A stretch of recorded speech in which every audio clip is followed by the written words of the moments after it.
우리는 계속해서 엘리야에 대한 인물을 조명해 봄으로써 하나님의 말씀을 지금 묵상하고 있습니다. 오늘 본문 17절은 이렇게 시작합니다. 이 일 후에 라는 말로 시작이 됩니다. 이 일 후에 그 집 주인 되는 여인의 아들이 병들어 증세가 심히 위중하다가 숨이 끊어진지라. 이런 말씀으로 시작이 됩니다. 이 일 후에. 무슨 일 후입니까? 어떤 일이 일어난 다음에 오늘 본문의 사건이 일어난 것입니까? 하나님께서는 우상이 성행하던 이스라엘 땅에서 야훼는 나의 하나님이시다 라고 하는 분명한 신앙 고백을 하는 이 엘리야를 부르셔서 하나님의 말씀을 선포하게 합니다. 그래서 우상을 섬기던 아합 왕에게 가서 이제 3년 6개월 동안 비는커녕 이슬도 내리지 않을 것이다 라고 하는 이 하나님의 말씀을 전하라고 했을 때 그대로 순종해서 하나님의 말씀을 선포합니다. 그리고 그 다음에 하나님께서는 이 엘리야로 하여금 그리시네가에 피해 숨어 있으라고 지시를 합니다. 엘리야는 그 지시대로 그 하나님의 말씀대로 또 그리시네가에 숨습니다. 거기서 하나님께서는 까마귀를 보내시고 또 시내가의 물을 통해서 필요한 것들을 공급해 주셨습니다마는 그리시네가가 점점 말라가기 시작했습니다. 그곳에 머물러 있을 때 하나님의 지시가 있기 전까지 이 엘리야 선지자는 그곳에 머물러 있었지만 하나님께서 사르밧에 있는 한 과부의 집으로 가라 라고 또 그 말씀이 임했을 때 그 말씀 그대로 엘리야 선지자는 사르밧 과부의 집으로 가게 됩니다. 그 집에 가보니까 그 집은 그렇게 풍성한 집이 아니었습니다. 기름이 조금 남아있었고 한 움큼의 밀가루밖에 없었습니다. 그 과부와 그 아들은 그건 먹고 죽으리라 그렇게 생각하고 있었습니다. 그런데 이 엘리야 선지자는 그들에게 하나님의 말씀을 전합니다. 먼저 이 엘리야 선지자를 그것을 가지고 대접하면 하나님께서 축복해 주셔서 그 기름병에서 기름이 떨어지지 아니할 것이다, 밀가루가 떨어지지 않을 것이다, 그런 그 하나님의 말씀을 전합니다. 그 하나님의 말씀을 듣고 그대로 순종했을 때 하나님께서 기적 같은 일을 행하십니다. 정말 그 기름병과 또 통의 가루가 떨어지지 않게 하시는 기적을 베풀어 주십니다. 이런 기적을 경험한 이후에 라는 말입니다. 하나님의 기적이 일어난 그 이후에 그 집 주인 되는 여인의 아들이 병들어 증세가 심히 위중하다가 숨이 끊어진지라. 이런 말씀으로 오늘 본문이 시작이 됩니다. 우리 인생이라고 하는 것은 어쩌면 끊임없는 시련의 연속인 것 같습니다. 가끔 우리는 하나님의 기적을 경험합니다. 그래서 감격스럽고 참 감사하고 그런 일을 경험합니다만은 늘 하나님의 기적을 경험하는 것은 아닌 것 같습니다. 사르밧 과부와 그 아들은 가난 속에서 겨우 목숨을 연장받았는데 이제 살만하니까 그 아들이 죽습니다. 인생에 사는 것이 이런 것 같습니다. 기적을 경험하는 듯 하다가 또다시 또 다른 시련이 몰려오는 것, 여러분 이것이 우리의 인생인 것 같습니다. 하나님께서는 엘리야를 이 기름과 이 병의 기름과 통의 가루의 기적이 가져온 풍요함 속에 계속 안주하도록 내버려 두시지 않는다는 사실을 우리가 알아야 됩니다. 엘리야를 하나님께서는 시련이라고 하는 용광로를 통해서 그의 인격을 재련시키는, 훈련시키는 것을 보게 됩니다. 주님은 그렇습니다. 우리 인생을 통해서 우리를 훈련시키시는 하나님이십니다. 그래서 베드로전서 4장의 말씀을 보게 되면 베드로 사도를 통해서 하나님께서는 우리에게 이렇게 말씀하십니다. 사랑하는 자들아, 너희를 연단하려고 오는 불시험을 이상한 일 당하는 것 같이 이상히 여기지 말고, 사랑하는 자들아, 너희를 연단하려고 오는 불시험을 내가 막아주겠다, 그렇게 말씀하시지 않습니다. 사랑하는 자들아, 그랬으면 내가 너희를 끔찍하게 사랑하기 때문에 너에게 오는 불시험, 그 시련 내가 막아줄게, 피하게 해줄게, 그렇게 말씀할 법도 한데 그렇게 말씀하시지 않습니다. 사랑하는 자들아, 너희를 단련하려고 오는 그런 그 불시험을 이상한 일 당하는 그런 것처럼 생각하지 말라. 그건 당연한 것이다. 너희를 훈련시키기 위해서, 단련시키기 위해서 그 시험이, 시련이 있는 것이니 이상하게 생각하지 말라. 그렇게 말씀하고 있는 것이라고 볼 수가 있습니다. 그렇습니다. 우리 주님 예수 그리스도가 이미 고난의 길을 걸어가셨고 우리보다 앞서간 이 신앙의 선배들을 보게 될 때 그들은 모두 다 고난의 길을 걸어갔음을 성경을 통해서 우리에게 보여주고 있습니다. 오늘 본문의 주인공인 엘리야도 마찬가지입니다. 수많은 기적을 경험하지만 그러나 그 기적과 기적 사이에 바로 계속되는 시련을 경험하고 있는 이 엘리야의 모습을 우리는 볼 수가 있는 것입니다. 엘리야가 머물고 있던 이 집의 아들이 갑자기 죽는 이 시련을 겪게 됩니다. 여러분, 이 시련 앞에서 엘리야는 어떤 태도를 지녔을까요? 어떤 자세로 이 시련을 이겨나가고 있을까요? 오늘 세 가지를 말씀을 드리려고 합니다. 첫 번째로는 이 엘리야는 이 시련 앞에서도 하나님의 지시가 있을 때까지 그 자리를 피하지 않았다는 것입니다. 그 자리를 지켰습니다. 시련이 있는 장소, 환란이 있는 장소, 그 장소를 피할 법도 한데 이 엘리야는 피하지 않습니다. 그 자리에 그대로 지키고 있습니다. 하나님께서 말씀하시기 이전까지, 하나님의 말씀이 임하기 전까지는 움직이지 않았습니다. 이것이 엘리야의 특색입니다. 그리시나가에서도, 이 그리시나가가 다 물이 말라가는 그런 가운데서도 그는 그 자리를 피하지 않았어요. 하나님의 말씀이 임할 때까지 그는 그 자리를 지키고 있었던 것을 보게 됩니다. 이 사르밧 과부의 집에서도 마찬가지입니다. 그는 하나님의 지시가 있을 때만이 움직이는, 하나님의 말씀에 순종하는 그런 사람이었음을 우리는 알 수가 있습니다. 마치 하나님께서 창세기 12장에 있는 말씀을 보게 되면 내가 너에게 지시하는 땅으로 가라 라고 말씀했을 때 아브라함이 그때 그 안락했던 땅, 그 고향 땅, 정말 25만의 인구가 살고 있었던 그 큰 그 도시, 자기가 익숙했던, 그 문화적으로 익숙했던 자기의 고향 땅을 등지고 이제 하나님께서 지시하는 땅으로 갔었던 것처럼 엘리야는 그런 사람이었습니다. 하나님께서 지시하지 않으면 그대로 머물렀습니다. 하나님께서 지시하는 대로 그는 움직이는 그런 사람이었다는 사실입니다. 약속된 축복을 받는 길은 하나님의 지시에 따라, 하나님의 말씀을 따라 순종하는 것이라고 볼 수가 있습니다. 엘리야도 이 아브라함과 같이 하나님의 지시하는 대로 움직였어요. 오늘 본문 이 과부의 집에서 시련을 만났을 때 별도의 하나님의 지시가 없습니다. 하나님의 말씀이 임하지 않았습니다. 그래서 계속해서 그곳에 머무르고 있는 것을 보게 됩니다. 피하지 않았습니다. 우리는 우리가 부르는 찬양처럼 주님 말씀하시면 우리는 가기도 하고, 주님 말씀하시면 우리는 멈춰서기도 할 줄 알아야 하는 것입니다. 하나님께서 지시하는 대로 사는 것이 때로는 손해보는 것 같고 미래가 불안한, 이 갈 바를 알지 못하는 길을 가는 것 같지만 하나님께서는 하나님의 지시대로 순종하는 자를 결단코 손해보게 하지 않습니다. 결국 아브라함이 하나님의 지시대로 이제 그 땅을 떠나 움직였을 때 하나님께서 이 아브라함을 열국의 아비로, 이 축복의 통로로 세워주셨던 것처럼 바로 엘리야도 그렇게 이 축복의 통로로, 기적의 통로로 엘리야를 사용하고 있는 것을 보게 됩니다. 사랑하는 성도 여러분, 하나님의 지시대로, 하나님의 말씀대로 순종하며 사는 그런 삶을 살아서 저와 여러분이 하나님의 축복의 통로로 쓰임받게 되기를 주님의 이름으로 축원합니다. 두 번째로, 이 엘리야는 온유한 태도로 시련을 만난 사람을 대해줍니다. 오늘 본문 18절에 있는 말씀을 보게 되면 아들을 잃어버린 이 여인은 엘리야에게 원망을 퍼붓습니다. 도대체 당신이 나와 무슨 상관이 있기에 우리 집에 와가지고 내 죄를 생각나게 하고, 내 아들이 죽어서 내 죄를 생각나게 하고, 또 내 아들을 죽게 하려고 여기까지 온 것입니까? 라고 퍼붓습니다.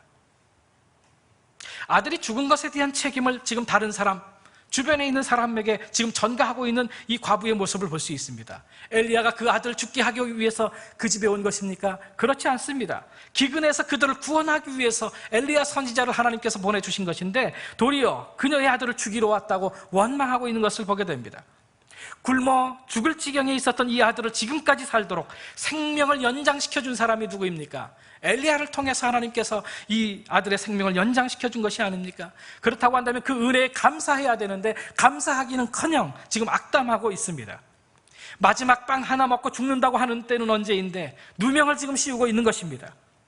종종 우리 주변에 믿음이 연약한 성도들이, 그런 성도들이 있을 수 있습니다. 어떤 시련을 만날 때 어떤 다른 사람을 원망합니다. 교회를 원망합니다. 하나님께 원망하고 있는 것을 보게 됩니다. 지금 엘리야는 죽어가는 사람을 살려주었더니 보따리 내놓으라는 격으로 억울한 살인자의 누명을 지금 쓰고 있는 것을 보게 됩니다. 이와 같은 상황 가운데서 엘리야는 어떻게 했을까요?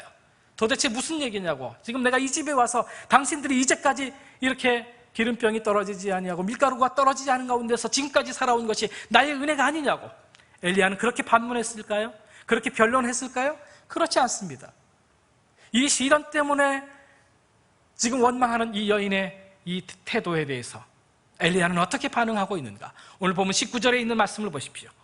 엘리야가 저에게 그 아들을 달라 하여 그를 그 여인의 품에서 취하여 안고 자기의 거처하는 다락에 올라가서 자기 침상에 누이고 여호와께 부르짖어 가로되, 그 아이 위에 몸을 3번 펴서 엎드리고 여호와께 부르짖어 가로되, 나의 하나님 여호와여, 원컨대 이 아이의 혼으로 그 몸에 돌아오게 하옵소서라고 기도하고 있는 이 엘리야의 모습을 볼 수가 있습니다. 엘리야는 자기를 원망하며 자기에게 불평을 토하는 이 여인 앞에서 일치 그 어떤 반응을 보이지 않았습니다. 한마디의 말도 하지 않습니다. 어리석은 변론을 하려고 하지도 않습니다. 필요 없는 다툼을 하려고 하지도 않습니다. 왜 나에게 책임을 전가하는가? 반론도 변론도 하지 않습니다. 다만 그의 문제를, 그의 아들을 끌어안고 다락방에 올라가서 그것을 위해서 기도하고 있는 이 엘리야의 모습을 볼 수가 있습니다. 성경은 하나님의 사람이 갖추어야 할 자질로서 온유한 성품을 얼마나 강조하고 있는지 모릅니다. 이웃의 시련에, 이 불평에 대해서, 원망에 대해서 이 엘리야는 온유한 태도로 그 여인을 대하고 있는 이 모습을 볼 수가 있습니다. 온유하지 못하면 주님 앞에 쓰임받을 수 없습니다. 온유하지 못한 사람은 영적인 지도자가 될 수 없습니다. 주의 사람이 될 수가 없습니다. 우리의 모범이 되시는 예수님의 성품이 어떤 성품이었을까요?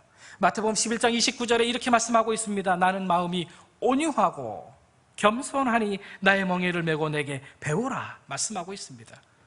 온유해야 우리는 주님의 제자가 될 수가 있는 것이죠. 주님 앞에 쓰임받을 수가 있는 것입니다. 굉장히 지금 중요한 설교를 하고 있는데 이 시간에 입신의 경지에 지금 빠져들고 있는 성도들이 몇 분 보임에도 불구하고 제가 화를 내지 않고 그냥 온유하게 설교하잖아요. 네, 당황해서 깨신 분이 계시네요. 성도님 많이 당황하셨나요?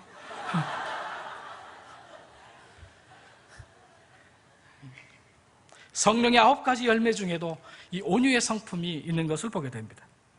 하나님은 온유한 사람을 쓰십니다. 필요 없는 어리석은 변론과 다툼을 벌이고 하나님 앞에 가서 그 문제를 내어놓는 이 온유한 사람, 이 엘리야를 쓰시는 이 하나님의 모습을 볼 수 있습니다. 자기 감정의 포로가 되고 분노의 포로가 되고 자기 기질의 포로가 되는 사람들을 하나님은 쓰실 수가 없어요. 이 온유라고 하는 말은 헬라 말로 프라우스라고 하는 말입니다. 이것은 길들여진다, 길들인다, 그런 의미를 담고 있습니다. 서커스단에서 보게 되면 호랑이도 잘 길들이면 사육사 마음대로 쓸 수가 있는 것이죠. 서커스를 하는데 사용할 수가 있는 것입니다. 미국 개척 시대에 시작된 로데오 경기가 있죠. 지금도 미국 사람들은 그 경기에 열광을 합니다. 들판에서 붙잡은 야생마는 힘이 넘칩니다. 건강합니다. 그럼에도 불구하고 힘이 넘치고 건강해도 길들이지 않으면 그 야생마는 쓸 수가 없는 것입니다. 조련사가 그 야생마를 잘 길들이면 그 주인이 그 말을 잘 사용할 수가 있는 것이죠. 마찬가지입니다. 우리가 아무리 학벌이 있고 돈이 있고 열심히 있고 해도 하나님 앞에 길들여지지 않으면, 이 온유한 성품의 사람이 되지 못하면 하나님은 우리를 쓰실 수 없다는 사실을 우리가 알아야 됩니다. 우리가 예수 믿기 전에, 예수 그리스도의 제자가 되기 전에는 내 마음대로 날뛰고 삶을 살았는지 모르지만, 그러나 하나님의 자녀가 되고 예수 그리스도의 제자가 되었다면 우리는 온유한 성품을 길러야 돼요. 그래야 우리가 쓰임받을 수 있습니다. 여러분 어떻습니까? 온유하신가요? 옆에 계신 분에게 한번 물어보세요. 당신은 온유하십니까? 이렇게 한번 물어보세요.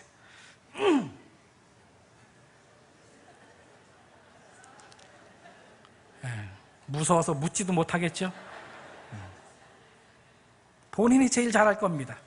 내가 화를 얼마나 잘 내는지, 내가 얼마나 조급한지 잘할 것입니다. 성경은 우리에게 온유한 사람이 되라, 그렇게 말씀하고 있습니다. 엘리야는 이 여인의 불평, 원망에 대해서 온유한 태도로 대하고 있음으로 인해서 하나님께서는 이 엘리야를 쓰십니다. 저와 여러분이 온유한 성품의 소유자가 돼서 하나님 앞에 쓰임받게 되기를 주님의 이름으로 축원합니다. 마지막 세 번째로, 이 엘리야는 이 과부의 아픔을 자신의 아픔으로 여기고 중보로 기도하고 있는 모습을 볼 수 있습니다. 엘리야는 다른 사람의 고난에 동참할 줄 아는 사람이었어요. 이 죽은 아이 위에 엘리야는 자기 몸을 3번씩이나 펴서 엎드리고 시체를 끌어안고 기도하는 모습을 보게 됩니다. 과부와 그 아들의 문제를 자기의 문제로 끌어안는 모습입니다. 우리가 다른 사람을 위해서 기도해 준다고 하는 것은 그 사람이 안고 있는 그 문제, 그 마음의 부담을 내가 안고 하나님께 나아가 기도하는 것을 의미하는 것입니다. 내가 나라를 위해서 기도한다 했을 때는 그 나라의 죄악이 나의 죄악인 것처럼 그 죄악을 끌어안고 기도하는 것입니다. 병든 사람을 위해서 우리가 기도하게 될 때 우리는 그의 병이 나의 병인 것처럼 아파하면서 하나님 앞에 호소해야 하는 것입니다. 우리 교회는 중보기도 사역훈련을 받은 교우들을 중심으로 해서 매일 시간마다 기도실에서 우리 교우들의 기도의 제목을 놓고 기도하고 있습니다. 중보기도란 무엇일까요? 중보하는 이 기도라고 하는 것은 중보하는 대상의 문제와 아픔, 그 고난과 슬픔, 연약함을 내가 끌어안고 짊어지고 하나님 앞에 나가 기도하는 그 사역을 의미하는 것입니다. 우리는 어떻게 기도합니까? 여러분은 정말 다른 사람을 위해서 얼마나 기도하고 계시나요? 자신의 기도 제목뿐만 아니라 다른 사람의 기도의 제목을 안고 그 사람의 아픔, 그 사람의 문제를 내 아픔, 내 문제로 생각하면서 정말 주님 앞에 나와 기도해 보신 적이 얼마나 되시나요? 정말 그의 연약함, 그의 아픔, 그의 고난을 나의 아픔으로 여기고 끌어안고 여러분 기도하고 계십니까? 여러분의 기도에 응답이 없다면 여러분의 기도하는 그 자세를 한번 돌이켜볼 필요가 있습니다. 우리는 남의 고통과 슬픔의 짐을 짊어지고 간절히 기도하는 이 하나님의 사람 엘리야에게서 바로 이 중보기도의 능력을 우리는 배워야 할 필요가 있는 것입니다. 엘리야는 기도의 사람이었습니다. 중보적 기도의 사람이었습니다. 과부의 원망을 들은 후에 엘리야는 그 죽은 아들을 데리고 타락으로 올라갑니다. 힘을 다해서 기도합니다. 언제까지 기도합니까? 그 혼이 돌아와서 다시 살 때까지 그는 기도하고 있는 것을 보게 됩니다. 22절의 말씀을 보게 되면 그 아이의 혼이 몸으로 돌아오고 살아났다, 그렇게 기록하고 있습니다. 자신의 기도가 응답될 때까지 열심으로 기도했습니다. 이런 기도의 습관으로 말미암아서 그는 나중에 3년 6개월 동안 가물었던 이 이스라엘 땅에 비를 내리게 할 수 있게 된 것입니다. 빗물이 내릴 때까지 계속해서 끊임없이 이 엘리야는 기도했기 때문에 그렇습니다. 끈질긴 기도. 그래서 야고보 사도는 야고보서 4장에서 이렇게 얘기합니다. 엘리야는 우리와 성정이 같은 사람이로되 저가 비 오지 않기를 간절히 기도한즉 3년 6개월 동안 땅에 비가 아니오고 다시 기도한즉 하늘이 비를 주고 땅이 열매를 내었느니라 라고 말씀하고 있습니다. 엘리야는 특별한 사람이 아닙니다. 우리와 성정이 같은 사람이라는 것입니다. 그러나 그는 끈질긴 기도를 했어요. 하나님께서 응답할 때까지 기도했습니다. 그래서 비를 그치게 하기도 하고 또 하늘에 비를 또 내리게 하기도 했다는 사실을 우리는 알 수가 있습니다. 그의 끈질긴 기도, 그것이 그런 기적을 낳은 것입니다. 우리는 내 자신의 기도의 제목뿐만 아니라 우리 이웃의 아픔, 고난, 그 문제, 그 기도의 제목을 끌어안고 하나님 앞에 끈질기게 기도할 필요가 있습니다. 우리 모두에게는 서로 중보기도자가 사실은 필요합니다. 서로를 위해서 기도해주는 사람이 필요합니다. 중보자, 중재자가 필요합니다. 왜냐하면 이 세상 혼자 살기에는 너무 힘들고 벅찬 세상이기 때문에 그렇습니다. 욥기서를 보게 되면 욥이 큰 시련을 만납니다. 그 시련을 만날 때 이 욥이 아쉬워하는 것이 있었어요. 그건 뭐냐면 중재자가 있었으면, 중보자가 있었으면 하는 그런 마음이었습니다. 나를 위해서 변호해주는 사람, 나를 위해서 좀 하나님 앞에 나가 중재해주는 사람, 중보해주는 사람, 그런 사람이 있었으면 하는 그런 안타까움을 이 욥기서에서 여러 군데에서 그는 토로하고 있는 것입니다. 그의 친한 친구들조차도 와서 정죄하고 그리고 비난할 뿐이었지 그를 위해서 중보하고 중재해주고 변호해주는 친구는 별로 없었다, 그 말입니다. 그래서 욥은 참 아쉬워했습니다. 욥기서 9장 33절의 말씀을 보게 되면 그는 이렇게 탄식합니다. 만일 우리 사이에 손을 얹고 중재할 자가 있다면 모든 것이 원래의 상태로 회복될 텐데, 탄식합니다. 35절에 있는 말씀을 보게 되면 중보자가 도와주신다면 자기는 더 이상 두려움 없이 담대할 수 있을 것이라고 그는 염원합니다. 욥기서 16장에 있는 말씀을 보게 되면 지금 나의 증인이 하늘에 계시고 나의 대변자가 높은 곳에 계신다. 나의 친구들이 나를 조롱하니 내 눈이 하나님께 눈물을 쏟는구나. 사람이 자기 친구를 위해서 변호하듯 누가 나를 위해 하나님께 변호해 주었으면 좋으련만. 욥기서 33장에 있는 말씀을 보게 되면 만일 이때 하나님의 수많은 천사 중 하나가 그 사람의 중재자로 나타나서 그에게 옳은 길을 보여준다면 하나님은 그를 불쌍히 여겨 천사에게 그를 살려주어라, 그를 죽게 해서는 안 된다, 내가 그의 몸값을 찾았다 하고 말씀하실 것이다 라고 기록하고 있습니다. 이것이 욥기서의 중보자 신학입니다. 욥기는 큰 시련 가운데서 나를 위해서 중보해 줄 사람이 있었으면, 중보자 예수 그리스도에 대한 그 은총을 갈망하며 목말라 했던 이 욥의 모습을 우리는 볼 수가 있는 것입니다.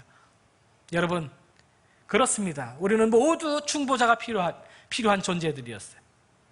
죄인된 우리는 거룩하신 그 하나님 앞에 감히 나아갈 수 없는 그런 존재였습니다.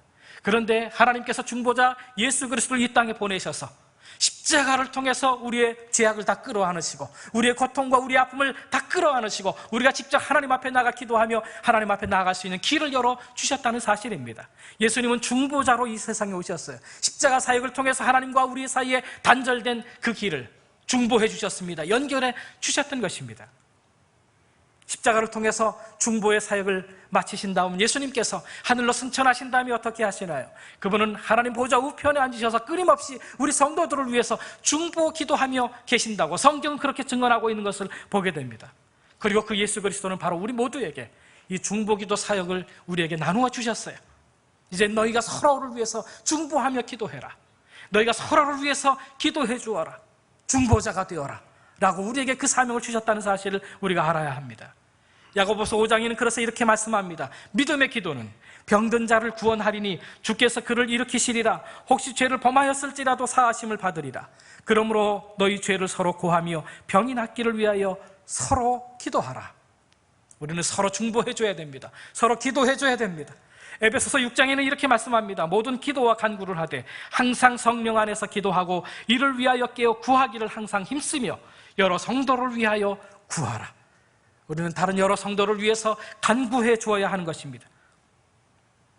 상처 가운데 아파하는 이웃의 아픔을 나의 아픔으로 느끼면서 주님 앞에 나아가 중보하며 하나님 앞에 구해야 하는 것입니다. 공동체의 상처나 분열은 오직 중보 기도를 통해서만 치유되고 회복될 수 있는 것입니다. 여러분을 향한 비방과 비난이 있으십니까? 중보 기도에 무릎을 꿇으십시다. 거기서부터 이 회복의 기쁨이 이제 있게 됩니다. 엘리야 선지자는 이 과부의 아들의 죽음의 문제를 가지고 하나님 앞에 나와 기도로 문제를 해결합니다. 주님은 우리를 초청합니다. 수고하고 무거운 짐진 자들아 다 내게로 오너라. 우리를 초청하고 계십니다. 죽음의 문제를 가지고 그 여인과 따지고 다투어봐야 무슨 소용이 있겠습니까? 생명의 근원 되시는 하나님께 가지고 와서 그 짐을 십자가 밑에 내려놓고 이 문제의 해결을 받고자 하는 그런 우리의 믿음이 되어야 할 것입니다. 까마귀를 동원해서 먹을 것을 공급해 주셨던 그 하나님, 밀가루통과 기름병이 마르지 않게 하셔서 엘리야에게 또 필요한 것들을 공급해 주셨던 하나님께서는 엘리야의 중보적 기도를 통해서 죽은 자를 살리는 기적을 또한 체험케 해주시는 것을 보게 됩니다. 엘리야는 새로운 시련을 만났습니다. 그러나 그 시련을 축복으로 바꾸었습니다. 시련의 현장을 그는 피하지 않았습니다. 떠나지 않았습니다. 그는 온유한 태도로 대해줍니다. 그리고 이 여인의 그 문제를, 그 아픔을 자신의 아픔으로 안고 다락방에 올라가 하나님 앞에 중보하며 기도함으로 이 고난의 현장을, 이 죽음의 현장을 생명의 현장으로, 축복의 현장으로 바꾸어 놓는 이 엘리야의 모습을 보게 되는데, 사랑하는 성도 여러분, 여러분과 저도 하나님의 이 뜻에 민감합시다. 온유한 성품을 가지십시다. 그리고 이웃의 그 아픔의 문제를 우리가 끌어안고 하나님 앞에 나가 중보함으로 기도함을 통해서 축복의 통로로 쓰임받게 되는 저와 여러분 되기를 주님의 이름으로 축원합니다. 기도하겠습니다. 주님, 우리의 인생은 그렇게 참 만만치 않은 것 같습니다. 기적 같은 풍요로움을 경험한 지가 엊그제 같은데 또 다른 시련이 이렇게 또 밀물처럼 다가옵니다. 주님, 그럴지라도 주님의 뜻에 민감하기를 원합니다. 주님의 말씀에 순종하는 삶을 살게 하여 주시옵소서. 이웃의 아픔과 시련으로 인한 원망에 대해서도 온유한 성품으로 대하게 해주시고, 더 나아가 이웃의 아픔을 안고 주님 앞에 나아가 중보적 기도와 사역으로 시련을 축복으로 변화시키는 축복의 통로로 쓰임받는 우리 교회와 우리 성도들의 삶이 되도록 주여 우리 모든 성도들을 축복해 주시옵소서. 예수님의 이름으로 기도하옵나이다. 아멘.